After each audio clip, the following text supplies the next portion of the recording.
Jovens, bom dia. Não sei se vocês perceberam, e desculpa aqui, é porque eu tenho um problema sério nos ouvidos. Se eu não estiver limpando eles quase que todos os dias, eles ficam com uma coceira insuportável, tá? E usando fone de ouvido, aí fica pior ainda, né? Eu sou meio surdo, sabe? Eu trabalhei como teleoperador e eu acho que isso, lá no início do meu do meu caminhar no mercado de trabalho, né? Então, sai quase limpo, mas é a coceira propriamente, tá? Lá com antes dos meus 18 anos, né? Pessoal, alguns detalhezinhos que eu não expliquei para vocês, tá? Eu tenho um costume, e eu acho esse costume muito bom, eu ponho os vídeos para vocês e eu fico ouvindo, tá? Enquanto vocês ficam ouvindo, eu também fico ouvindo. E eu não expliquei três coisinhas aí para vocês, tá? É mais conhecimento de mundo, tá? Conhecimento da antiguidade, conhecimento do que vocês possam adicionar aí para o conhecimento de mundo de vocês, tá? Eu falei de... ah, eu falei de... da questão do desertar. Era essa a palavra que eu estava procurando, né? Desertar. E eu falei que o desertar normalmente era falado nos campos de batalha, né? Com relação aos guerreiros, aos soldados, né? Era aquele soldado que largava as armas e saía correndo, né?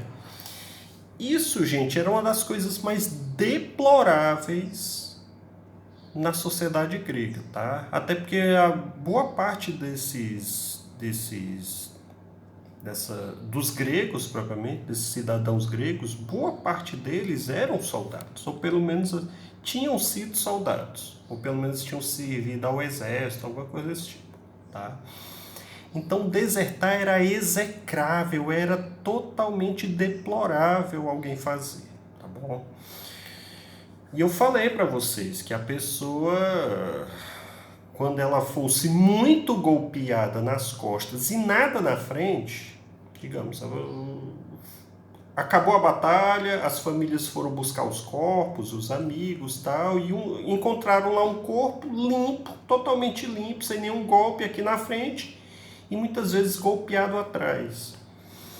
Era possível, tá, gente? Dependendo aí o grau de compaixão, o grau de intimidade com aquela pessoa, se fossem pessoas até sem nenhum vínculo nesse sentido, fossem somente buscar os corpos, se vissem algum corpo com esses detalhes, né, não golpeado na frente, mas muito golpeado atrás, era possível se afirmar que essa pessoa havia desertado, havia largado as armas e fugido. Era possível esse corpo ficar lá no local. Não levar esse corpo para a sepultura, para o velório. Vocês acreditam nisso? Os gregos, eles levavam isso muito a sério. Então, se tivesse alguém desertado, era tido quase como uma vergonha, tá? E uma pessoa dita vergonhosa, né, que trouxesse vergonha para a sociedade, ele era tido quase como um lixo, não deveria ser sequer sepultado, tá? Talvez no máximo isso. E a sepultura para o grego bastava simplesmente você pegar um pouco de terra e jogar em cima da pessoa, né? Para que ela pudesse ir ao Hades e pudesse seguir normalmente, né? Porque eles acreditavam que se não houvesse isso, ficaria vagando o espírito dela, né, o daimon, e poderia se transformar num kakodaimon, né, um espírito ruim, aterrorizando a sociedade, tá? Esse era um dos pontos. O segundo ponto que eu falei, mas eu não dei detalhes, era com relação às 7 camadas do escudo, né? O escudo, ele era basicamente com isso também. Eles não tinham domínio do aço. Eles não dominavam o aço, eles dominavam o bronze, né? Não sei se vocês sabem, o bronze já é uma mistura, eles ainda não tinham o aço. E o aço é uma mistura mais poderosa.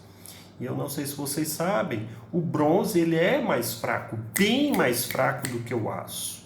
O aço ele é tido por muitos quase que intransponível, né? Não dá para você furar o aço com qualquer coisa. Hoje se sabe de algumas possibilidades para se furar o aço, mas naquela época, a época mais antiga, tá, o aço era intransponível.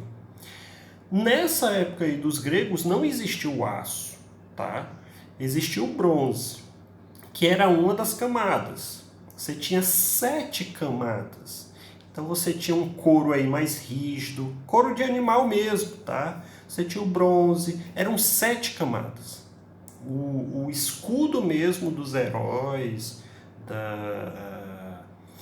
desse pessoal que ia para a guerra e que eles usavam um escudo assim mais pomposo, os escudos mais bem trabalhados, digamos assim, eles tinham essas 7 camadas, tá bom? Professor, e o restante da armadura? Ele poderia ter essas 7 camadas? Em algumas partes, talvez sim, essa parte aqui da frente, né? Que aqui você tem os órgãos mais sensíveis, né? Então era uma armadura muito pesada. Não era qualquer um que podia levar uma armadura, tá, gente? Você tinha que ter uma estrutura física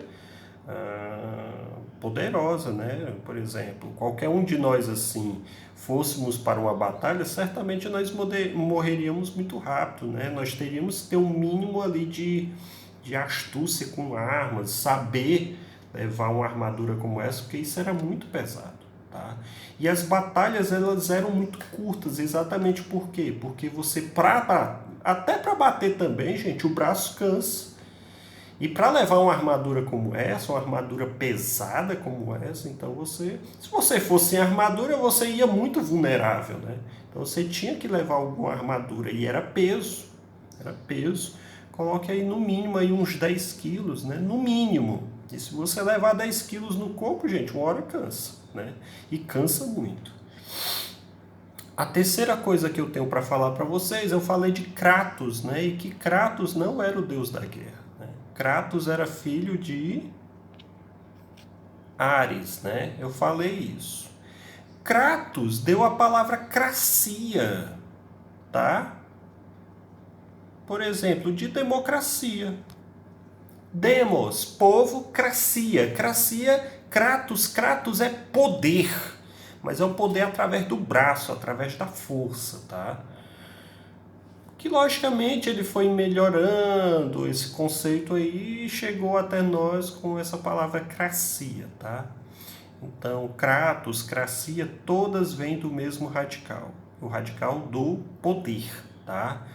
E quando Ares, acreditava-se muito nisso, quando havia no campo de batalha ali 2 forças tentando se degladiar, é como se Ares pousasse naquele campo de batalha.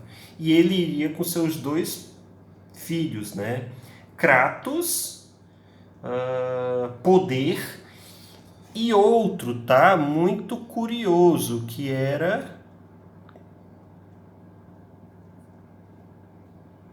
Bia. Kratos e Bia. Kratos era poder através da força, né? E Bia era o medo. Não era qualquer um que chegava no campo de batalha, tá, gente? Chegava intempestivo, com alteridade, essa coisa, e olhava os outros simplesmente como se fosse qualquer coisa comum, né? Quando você chegasse num campo de batalha, e principalmente esses antigos que lutavam com espadas mesmo, não com armas à distância, aí sim você via o medo na sua frente, porque a qualquer momento, de qualquer lugar, poderia vir um golpe fatal, né? Então você estava jogando ali a sua vida em risco, né? Então Bia era um dos filhos de Ares também. O deus Ares, tá? O deus da guerra, o verdadeiro deus da guerra. Ele chegava com Kratos e Bia. Então são algumas curiosidades que eu queria trazer para vocês. O vídeo ele até se alongou um pouco mais, tá bom? É isso.